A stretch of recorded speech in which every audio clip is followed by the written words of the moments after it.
Eu falei aqui ontem sobre o brilhante vice-prefeito de Porto Alegre, que fez uma análise, o Ricardo Gomes, que fez uma análise desse personagem chamado Pablo Marçal, que surgiu assim, para muitos, de repente, né? Minha mulher já conhecia ele, eu não conhecia, fiquei sabendo da existência dele em maio, quando ele foi um dos doadores, fortes doadores, para os desabrigados das enchentes do Rio Grande do Sul. Eu tenho um amigo em São Paulo, que é um advogado conhecido, que há um mês não sabia quem era, me perguntou quem era. Estava lá em São Paulo. Passou a se interessar. Foi de repente. E agora está aí o Pablo Marçal no topo das pesquisas.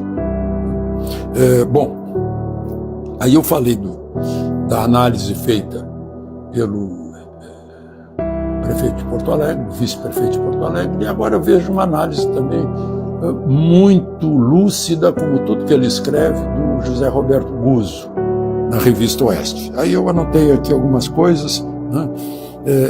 Esse fenômeno político que invade, ele é um intruso nesse cartório que é a política brasileira. Está cheio de intrusos aí. O Van Hatten, muita gente. Melhor não citar Nicolas, Geyer, esses jovens que estão aparecendo aí, Zucco, de outros estados. Tem muitas novidades. De gente que está se intrometendo no sistema. E o sistema está dizendo, não cheguem, isso é nosso. A política é o nosso negócio. Quando me convidaram, e não foi só uma vez, para entrar na política, eu dizia, eu não tenho altruísmo suficiente para entrar na política. Porque quem entra na política é para se doar, para se dar. Fica longe da família, fica longe dos seus interesses particulares, esquece os seus interesses particulares, perde dinheiro, perde patrimônio para se doar, para trabalhar para os outros. É assim que eu vejo a política. Só que eu também sou um estranho nesse cartório, né? Por isso não entrei. Mas enfim, o Guzzo está dizendo que o sujeito não tem tempo de televisão, não tem partido, pegou um partido aí, mas ele não tem partido. E, no entanto, está lá no topo. É o mais falado numa eleição que parece eleição para presidente da República, que é a eleição para o município mais importante do país. Que ele nunca apareceu na Revista Oeste, fala, em nenhum jornalismo impresso, ele apareceu antes, 3 meses atrás ele não existia. Ele diz também, hoje está no topo das pesquisas, e eu vejo, tal como Bolsonaro, quanto mais bate, ele mais cresce. Aí está todo mundo batendo nele. E o Guzzo lembra que a Justiça Eleitoral já se apresentou como tal. Puxa, vamos cortar esse intruso. Ele periga ganhar, então vamos tirar esse perigo da frente. Vamos atrapalhar a vida dele. Aí ele não tem mais rede social, começam a tolhê-lo nas redes sociais. Aliás, a Justiça Eleitoral se acha tutora do eleitor, como se todo eleitor fosse um idiota que precisaria de alguém que emprestasse o cérebro para ele, para decidir. Não? Bom, aí eu fico pensando, gente, eu acompanho a eleição desde que as eleições recomeçaram em 1946. Eu lembro de Edo Fiuza, de Brigadeiro, Juarez Távora, Plínio Salgado, criança. Mas eu nunca vi a Justiça Eleitoral tirar os mentirosos. Adhemar de Barros. Eu nunca vi. O sujeito mente. Mas ninguém tira. Por outros motivos. É o intruso que periga tomar conta para manter a patota de sempre. E aí é o aparelho. Todo mundo se une. Então, Estão dizendo agora, segundo o Guzzo, que os eleitores, que o Marçal é um perigo. E os eleitores respondem, o perigo são vocês. Ele não tem programa. Aí, isso o Guzzo dizendo, ele não tem programa. E vocês, tiveram algum programa? Resolveram São Paulo até hoje? São Paulo tá porque o programa de vocês não deu certo. Né? O Guzzo mostra que o povo paulista está pensando assim.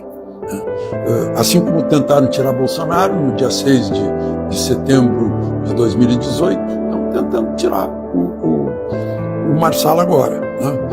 Tiraram Bolsonaro pensando que tirariam a direita, não dá mais, a direita já está. Ele despertou a direita, eu não vou dizer que ele pariu a direita, porque a direita estava lá, estava dormindo. Era a brasa dormida e ele soprou e virou fogo. Né? Então essa gente, o Guzzo mostra que essa gente não conhece o povo, eles vivem na bolha, não conhecem o povo. Né? Não sabem que o povo tem aversão, palavras do Guzzo, aos mentirosos, aos corruptos, aos vigaristas, aos invasores de propriedade, aos vadios, aos intelectuais trapaceiros, né? Às drogas, à promiscuidade, aqueles que defendem ladrão de moto, ladrão de celular, ladrão de cartão de banco. Né? Então, esse é o retrato de um país exausto dessa política sem resultado. Sem resultado para o povo, resultado para o sistema. Eu vejo aí, eu falei em justiça eleitoral, tirando, não é só a justiça eleitoral. Vocês já perceberam que o Marçal entra no debate e ganha o debate. Então o que estão fazendo? Eu vi agora. Aí desistem do debate. Não, então não vamos fazer debate, porque senão ele ganha. É incrível. Bom, aí minha gente, na minha idade, eu fico arrependido de não ter olhado mais para o Dr. Enéas Carneiro. Porque esse é um precursor do Marçal, do Bolsonaro, né? Dr. Enéas. Veio trazendo as coisas. Os jovens da época, 1994, os jovens da época tentaram me convencer, eu não dei bola. Achei, maluquinho, maluquete. Dr. Enéas. Pois olha aqui, Dr. Enéas, em 2000, foi candidato a prefeito de São Paulo. Recebeu 3,5% dos votos. Em lugar dele, os paulistanos elegeram Marta Suplicy. 1994, ele foi candidato a presidente da República. Ele só perdeu para Fernando Henrique e para Lula. Gente, ele ganhou do Brizola e ganhou do Quércia.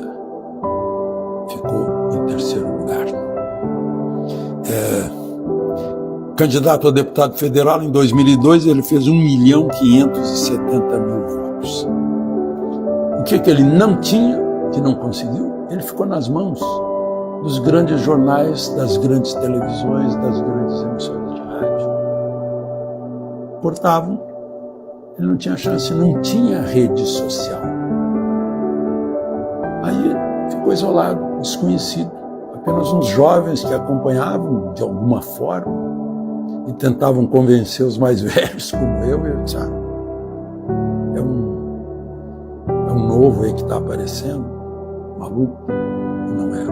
Hoje a gente ouve o Dr. Enéas e vê que ele tinha toda a razão, já tinha todo o diagnóstico, ele como médico, anestesiologista, cardiologista, sabia perfeitamente quais eram as soluções, o que o Brasil precisava mudar no PRONA, Partido de Reconstrução Nacional, que depois foi absorvido pelo Partido Liberal, o PL.